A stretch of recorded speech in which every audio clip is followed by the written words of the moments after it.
Today is a celebration of Dr. Martin Luther King Jr., and it's a day where we celebrate the work that he started and inspired us and the torch that he carried for this dream of the beloved community, a world where all people are valued, where love overcomes hatred, and where we recognize our deep interconnectedness.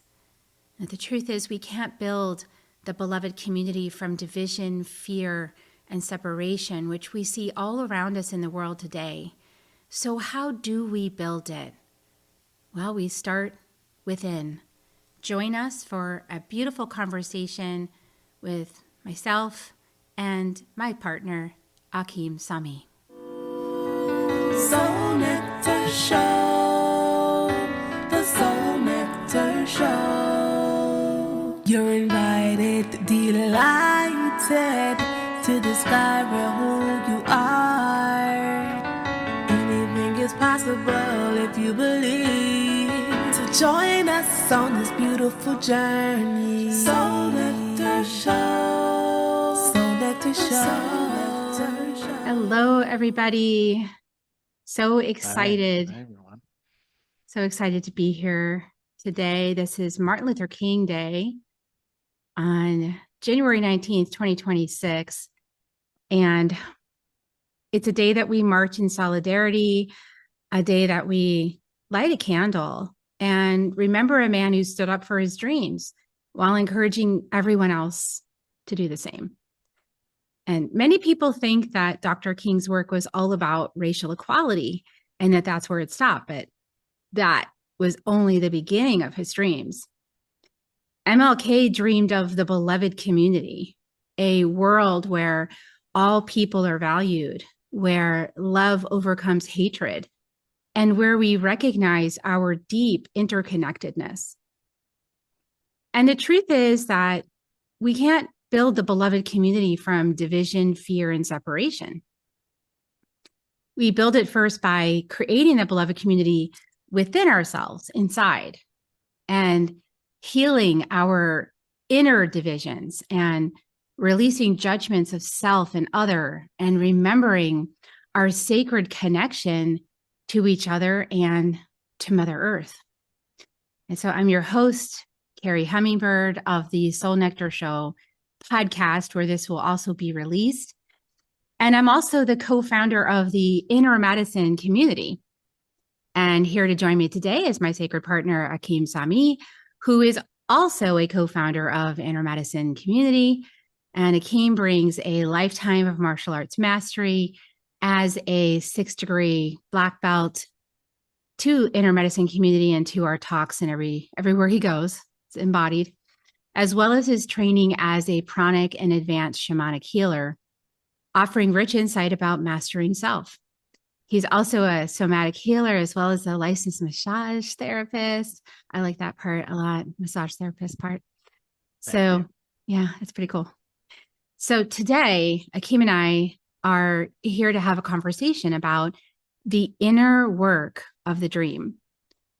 How do we bring that higher frequency dream of love, peace, unity, and diversity down into the density of what we see in the collective, the hatred, the racism, the misogyny, the battles over who's right and who's wrong? There's a lot of that going on right now in our collective. So just like it was in the time of MLK. And so we've got to begin with an understanding of our interconnectedness. And I love this quote by Martin Luther King Jr. He says, "We are caught in an inescapable network of mutuality, tied in a single garment of destiny. Whatever affects one directly affects all indirectly." And I have felt the truth of these words, and I know it's true. The Native American indigenous ancestry I have, they live by that. Our medicine lineages that we work with in Inner Medicine community, they live by this knowing that we are part of the sacred web, the sacred hoop all together. And what affects one affects all. And so I know that this is also near and dear to your heart as well, Akeem, and special passion for we both share a passion for Martin Luther King, and we get like really fired up when we're getting ready to do, you know, a talk So about true. MLK. And so, So true. So true. yeah, I myself started as a 14-year-old going to my first Martin Luther King march in one of the largest marching communities in the country, San Antonio, believe it or not. And yeah, after about, I'm going to say 3+ decades of that, in one way, shape, or form, in some sort of way to pay homage to Dr. King's teachings, playing speeches for people to hear, and I'll mention some favorite moments as we go on. But the thing that I really want to bring forward right now is the understanding to grasp from Dr. King's teachings. We gather not as fragments, but as stories made inside one human family. You know, different races, genders, beliefs, and lived experiences, yet are bound by a shared moment in history, and that is asking something more of us. You know, that's what history itself, he said, does. It asks something of us, you know, rather than it's something being provided to us. This is interestingly connected to what John F. Kennedy said. Actually, he said it's not what you can do for what your country can do for you, but what you can do for your country. So it's just an energy of giving to history through your actions, through your beingness. So Dr. Martin Luther King reminded us that history doesn't move on its own. It moves when ordinary people like us choose an extraordinary posture of conscience. So today we stand inside that invitation. And what was inspired by me to talk about a little bit more today of was an interesting theme that Dr. Martin Luther King mentioned in one of my favorite speeches by him.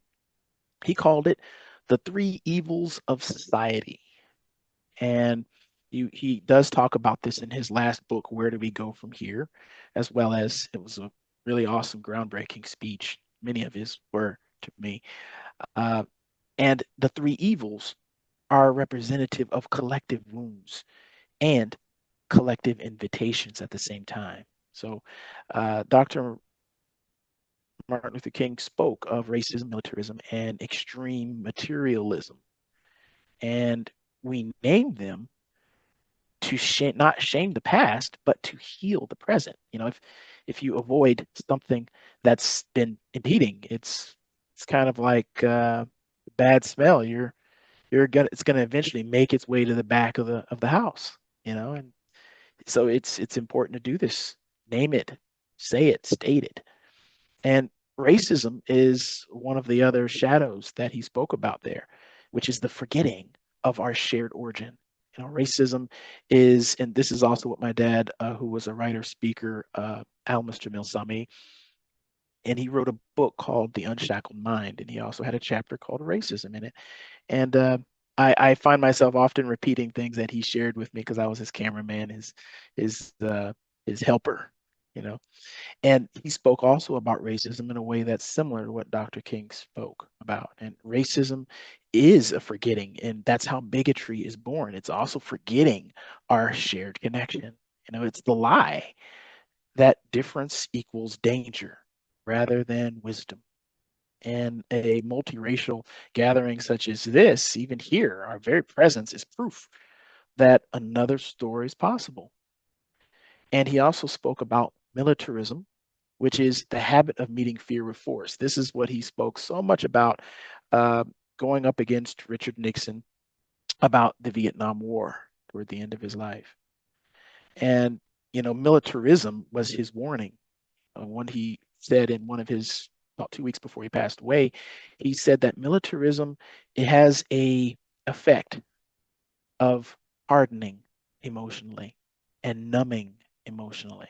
We're learning new ways to meet conflict with courage and care. It lives not only in the wars abroad, but in how we speak, withdraw, dominate, or silence one another. Poverty is one of them as well. The economic issues that we face in society are ever present, with more people living on the poverty line now than in many years before in this country's history. And as a bonus, beyond the three, extreme materialism. It convinces us that worth can be measured, purchased, or accumulated. And it also is very transactional in nature. Yet we know here in the circle that what truly sustains us is connection, meaning, and belonging. These evils are not just societal failures. They are unfinished lessons calling us into a deeper level of maturity. He also spoke about this advocating about homeless people. He spoke about homelessness. He spoke about it. He actually went to live in Chicago before speaking on this. He went to live like everyone else. He wasn't supported by a special community. He went to live in the roughest areas of Chicago. And his experience really helped him bring it forward when he spoke to experiencing the frustration. And it's a cascade. You don't have this, it leads to this. If you don't have this, it leads to that. That eventually leads to this bottom line way of living. And these actions are highly hindered based on the choices available to us. So this is why it's so important, like he was talking about, to stand firm together and being within ourselves, the practice of nonviolent becoming, he said. He had this other statement that I like, is called, the most fruitful course is to stand firm, move forward nonviolently, accept disappointment, and cling to hope. And so really this is highlighting that to stand firm is to root ourselves in values that do not shift with the winds of fear. This means you've got to know yourself and to be a stronger version of yourself as you face history. So to move forward nonviolently is literally to choose love. It's not pacifism. There's a difference there, because choosing love means you take action and that you not accept suffering. You accept the disappointment, but you choose love not just as a sentiment, but as a discipline. You know, the nonviolent people that were practicing with Dr. Martin Luther King with SNCC or SNCC, which also was the birthing in 1966, interesting enough, with a person then named Stokely Carmichael. He renamed himself Kwame Ture. And um, there was an aspect of how he used his discipline as well as how MLK used his discipline. Kwame Ture actually got exiled because he was a little bit too extreme in his views. He wanted to take an extreme stance. This is the same position of the Black Panther Party. They took an extreme stance, and their birth was in 1966, just the same. Um, this is around the same time that MLK was finishing his last book in his life before he was assassinated. And he said to accept disappointment is to actually remain open-hearted, even when change comes slowly. To cling to hope is to trust that unseen roots are growing beneath the soil. He was trying to say, I think, to trust that unseen roots are growing beneath the soil. So we've got to plant those seeds, and we've got to do it with our actions and do it consistently. Nonviolence is not weakness. A lot of the SNCC people that also protested, they also practiced on how to withstand being beaten by the police. They actually practiced on each other. They actually got kicked on the ground. They did all kinds of practice sessions where they would be yelled at, spit on, things thrown on them kicked and being beaten. And the whole thing that Dr. Martin Luther King would always say during these speeches that he was directly a part of, these marches, when someone would start to break out with, I'm tired of this. I'm tired of being nonviolent. I'm going to fight back. I'm going to fight. That guy's got a bat with barbed wire on it, hitting people. I'm going to go fight him. He says, he used to say back then, if you do that, you will sacrifice the whole nonviolence effort. So it's spiritual strength to refuse becoming what has harmed us. It's so powerful, the work of Martin Luther King, and really it was a movement, because there was a lot of people involved in this movement, and they selected him, kind of pushed him to the front and said, you're the leader. And he didn't exactly want to be the leader, but he was kind of pushed into that position. And he had a history. His father was a pastor, minister. So he had a history in his family of giving prophetic speeches and touching people's hearts. And also of practicing following in the steps of Jesus, as he followed fully in the steps of Jesus. It's clear to anybody who's even not Christian that he followed in the steps of Jesus. And I want to say that the thing I admire about Martin Luther King is that he dreamed big. You know, he said, I have a dream. And he could have stopped at racial equality, but he didn't. He said, no, there's a bigger dream, and I'm going for the big dream. And the big dream is the beloved community. And the beloved community is founded in nonviolence. And so we actually visited the MLK tomb in Atlanta. And it was powerful to be there. And they have many plaques, and they have a whole monument set up to the beloved community. I'll just show you a few of those. But what's powerful about it is that the energy of that place is amazing. Like, you literally just have to go and experience it for yourself. Here is one of the stones that's been carved with the description of what the beloved community is. And it says, the beloved community is a realistic vision of an achievable society in which problems and conflicts exist, but resolved peacefully and without bitterness. In the beloved community, caring and compassion drive political policies that support the worldwide elimination of poverty and hunger and all forms of bigotry and violence. The beloved community is a state of heart and mind, a spirit of hope and goodwill that transcends all boundaries and barriers and embraces all creation. At its core, the beloved community is an engine of reconciliation. This way of living seems a long way from the kind of world we have now. And this was, I think, Coretta Scott saying this. She created this monument.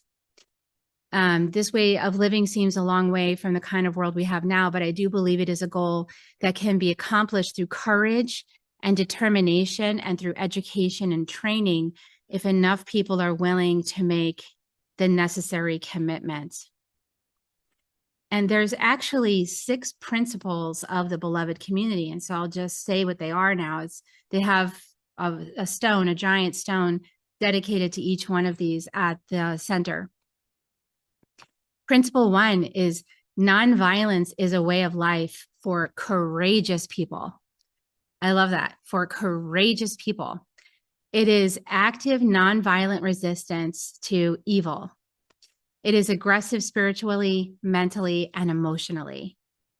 And it takes a lot of discipline. That was my little aside. And principle 2 is nonviolence seeks to win friendship and understanding. So the end result of nonviolence is redemption and reconciliation. And the purpose of nonviolence is the creation of the beloved community. Principle 3 is nonviolence seeks to defeat injustice, not people. It's not about defeating people. It's the pattern, not the person. And so nonviolence seeks to defeat the pattern of injustice, not the people who are acting from injustice. And nonviolence recognizes that people who act from injustice, they say evildoers, but I'll soften that a little, are also victims. They're not evil people. They are people who are wounded and traumatized. And so the nonviolent resistor seeks to defeat that pattern of the shadow. Principle 4 is that nonviolence holds that suffering can educate and transform people and societies. And so in nonviolence, we accept that there will be suffering and there will not be retaliation. And so unearned suffering is redemptive, is the belief that unearned suffering is redemptive and has tremendous educational and transformational opportunities inside of it. Principle 5 is that nonviolence chooses love instead of hate. Nonviolence resists violence of the spirit as well as of the body.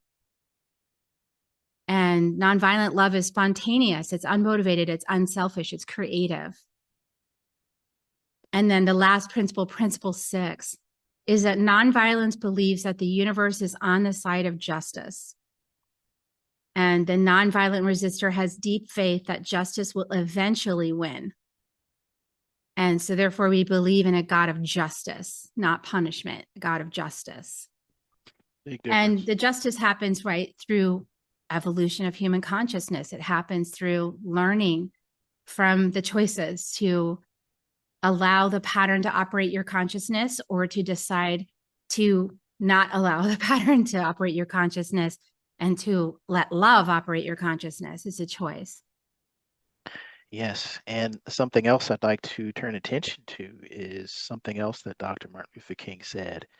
That was an important tenet at being able to continue doing the work, uh, and to be able to work deeper with yourself.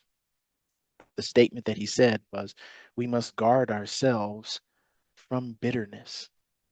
So this is the inner work directly of the beloved community. And this is also a part of one of our tenets at the inner medicine community. We acknowledge the pain, that it's personal and collective involved. And bitterness, to not guard through it, it's going to harden your heart. It's going to burn you out. It's going to narrow your future. And this is also a difference energetically between people who practice activism and people who practice steadiness. There's a difference there. And some of the shadow that comes with it is that bitterness usually is a tenet. It's an undertone. And there's multiple ethnicities or multiple belief systems that can practice things that can lead to bitterness. For instance, think about, for me, as I grew up as a vegetarian, as a lacto-ovo vegetarian in Texas, not incredibly common. There weren't a lot of us when we first started practicing in the early 90s. Uh, so there was often protests that we often would hear about. Harvey and Marilyn Diamond would protest their own way, and around the same time there were burning of tires, to people who were gas hogs, choosing Hummers. Remember Humvees, Hummers, uh, done in such a way that it seemed like they were just really bitter and angry people. Truth, they weren't. It's just they were really passionate about what they believed, and they weren't able to keep bitterness away in their practice. So healing doesn't mean forgetting harm, and it means refusing to let harm define who we become. Being bitter and being cynical. Cynicism, as I've heard a speaker named Robert Reich, he's quite a few things that he's done, but he said something that got my attention. He said, when we begin to experience cynicism, that's the turn toward the negative tilt of what we're fighting for. When you get to that place where you're so bitter, it eats you up inside, and it eats everyone up around you inside, and them as well. It spreads, this bitterness. Eventually people from the outside having nothing to do with it want nothing to do with it because they see how bitter that a person is in prescribing to something. So this is something that we also get into. We connect in the inner medicine community with the 4 agreements. I like to add the 5th agreement often. And it represents you finding and resourcing the strength inside of you so that you can face what is hurting for you. Don't let the pain define you. So in the inner medicine community, we also practice listening without erasing. We don't ignore it. We don't pretend it's not there. That smell that we're smelling is in this room. So let's deal with it before it spreads to other rooms in our house. Naming truth without humiliation. Holding grief without surrendering love. And it's not avoidance to not directly fight it. It's actually giving an opportunity to be an alchemy.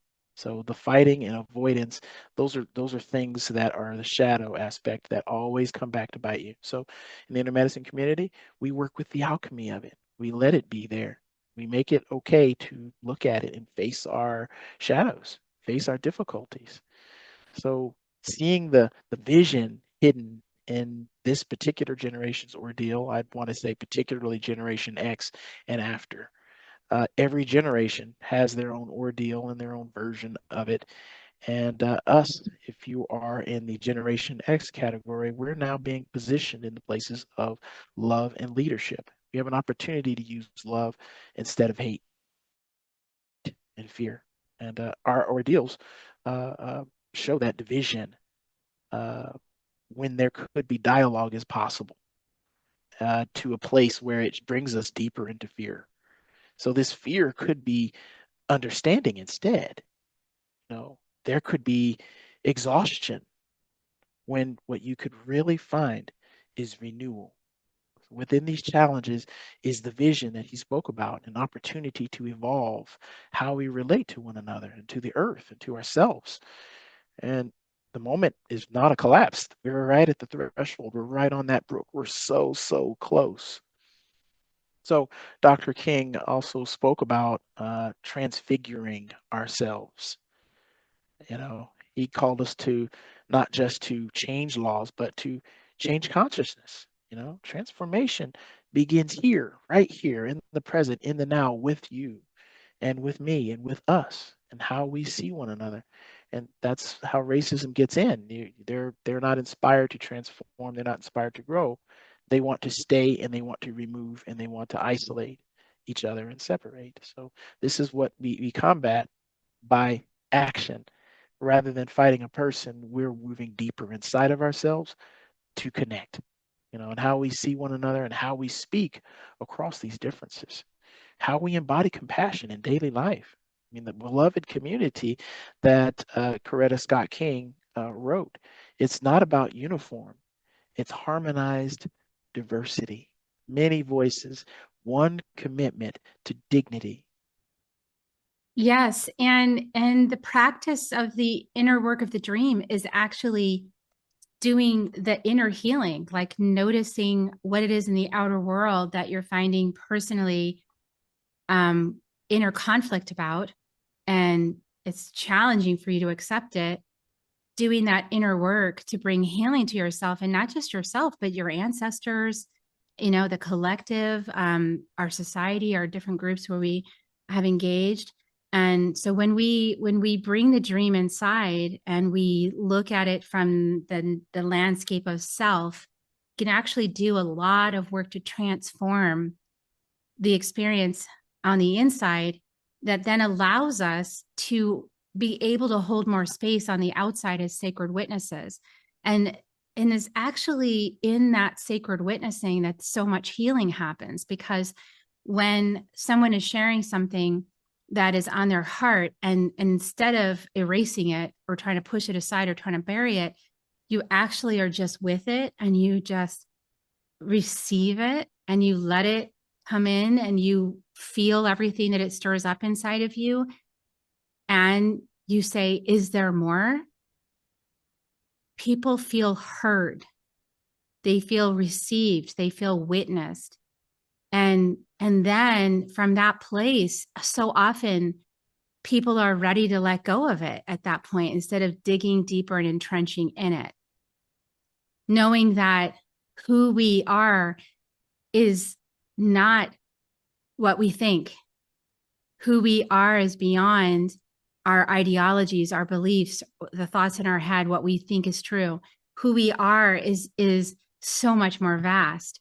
And when we can come to that understanding in community through these practices of sacred witnessing, we find that our emotional resiliency goes up, our capacity to accept people as they are goes up, our capacity to be present with our own difficult emotions and feelings goes up, and our ability to have diplomacy, inner diplomacy and outer diplomacy, also goes up. And all of those things are necessary for the beloved community to form.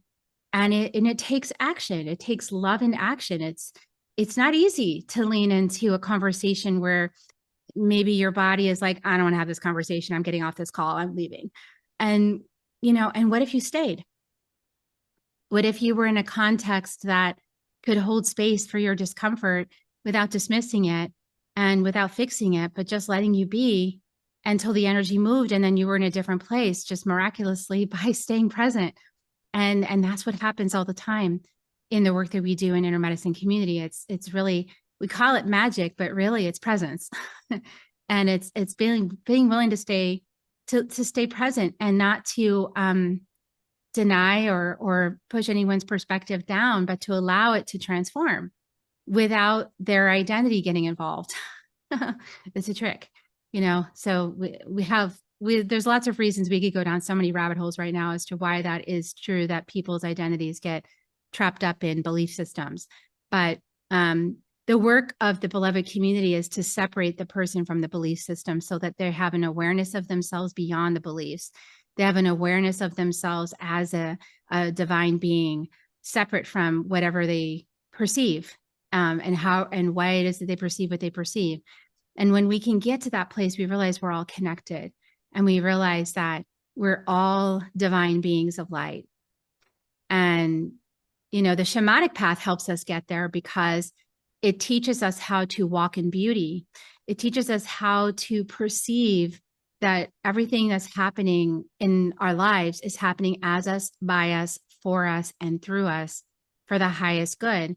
And that it's not just Kerri having an experience, it's Kerri as a cell of Mother Earth having an experience that Akeem as a cell of Mother Earth is having a different experience of, but the same basic energy.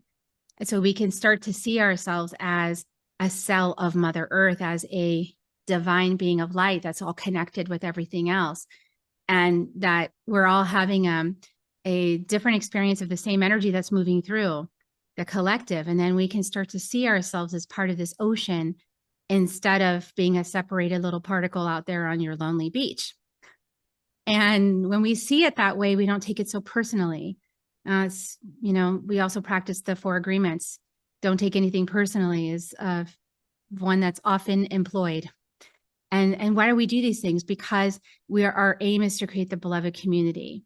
And it starts within ourselves, inside of ourselves, and then it goes into our families, and it goes into the spaces where people are willing to meet us there.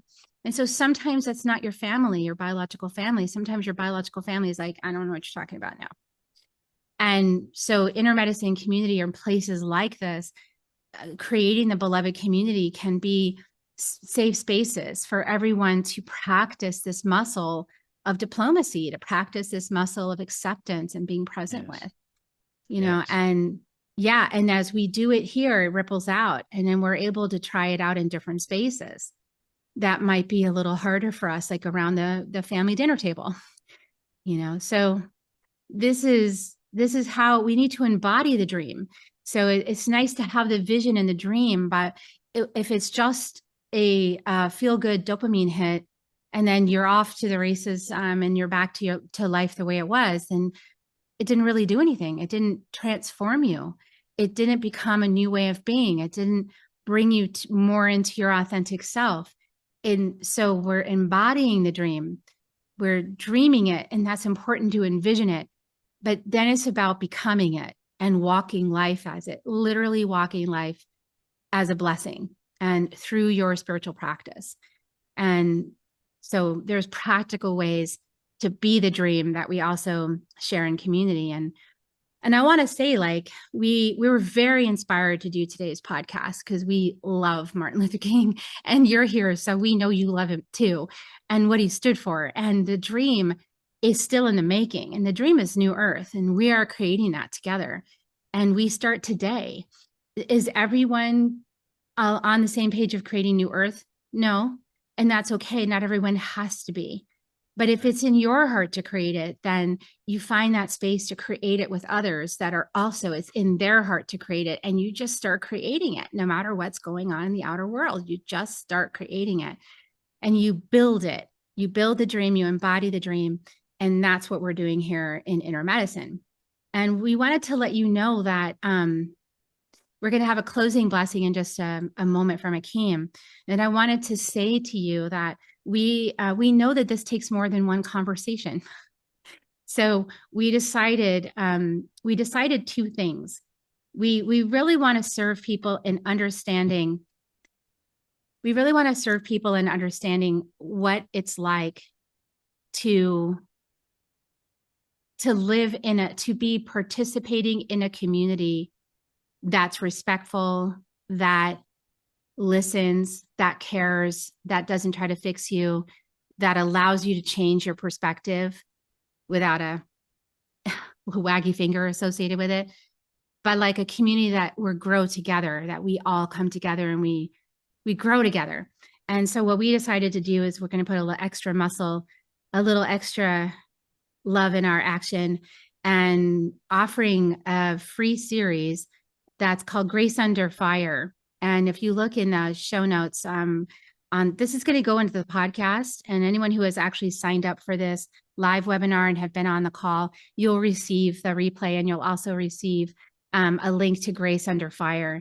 And so we're going to do a series of 5 short talks of 30 minutes each, talking about different aspects of this beloved community and how we step forward as love in action. How do we do this? And how we've been doing it in the intermedicine community for about 6 years now. So we've been doing this. We want to share with you what we've learned.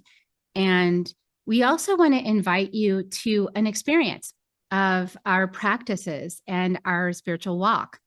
And so we also want to invite you to a very low cost. I heard from people, low cost is really important right now. People responded to me and said, low cost, low cost. So we put together a low cost offer to get into our community and to experience it for yourself and to start using the practices and to share and have that experience of being witnessed and being appreciated and being acknowledged. And that is called Ride the Fire Horse experience. And so we'll also give you a link to that, and that'll be in the show notes for the episode if you're listening to this episode on Soul Nectar podcast. And otherwise, we'll put it out in the email to everyone who signed up. Or you can go to kerrihummingbird.com, KERRI, hummingbird.com, and you'll find both of those. You'll find Grace Under Fire, the free live series that you can sign up for, and you'll also find Ride the Fire Horse experience. And you can also sign up for that in, like I said, low cost. It's $47, and you can do it on Affirm in 3 payments for like $11 a month. So we kept it low. Okay. So Akeem, did you want to bring us out with a blessing before we end this this call today, this current conversation? Yes, in the spirit of Dr. Martin Luther King and a person of faith, multiple faiths all over the world practice something really common, prayer. So this is, if you all join me here, anyone watching this back, people that are here today, join me in this closing blessing. May we stand firm without rigidity. May we move forward without violence. May we accept disappointment without despair or cynicism. And may we cling to hope, not as an idea, but as a way of being. The work continues through us, between us, and because of us. And I want to acknowledge the spirit of Martin Luther King Jr. that has been with us and that stays with us always as a beacon of light, as an embodiment of love in action, and showing us how to light our torches and follow up on the work that he started. And I appreciate all of you for joining us and for sharing your love and your wisdom and your grace in our communities and on the podcast. We'd love to hear from you and what you feel and what you experienced and what your hopes are and what your dreams are. And so reach out, connect with us. And we look forward to seeing you on the next broadcast. It'll be Friday, this coming Friday, at 7:30 p.m. Central. It'll just be a 30-minute, maybe 40. You know how these things go. And that is the 23rd of January. So you'll be able to join us again if you wish, if you sign up for the Grace Under Fire, and you'll get all the login instructions to be part of the broadcast. And this will also go on the podcast, Soul Nectar Show. We love you all so much. And here come your kisses. We love you so much.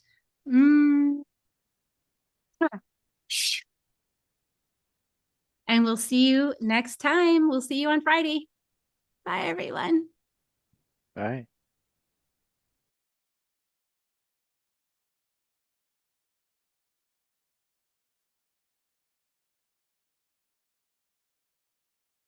If you found even one gold nugget in this episode of Soul Nectar Show, will you do us a favor? Will you subscribe, like, and share this episode? Maybe even write a comment and let us know what you thought about it. We really, really want to engage with you at a much deeper level. Let's be part of community together. Have a great week, everyone. Bye for now. To dive in deeper to nourishing conversation, visit soulnectar.show.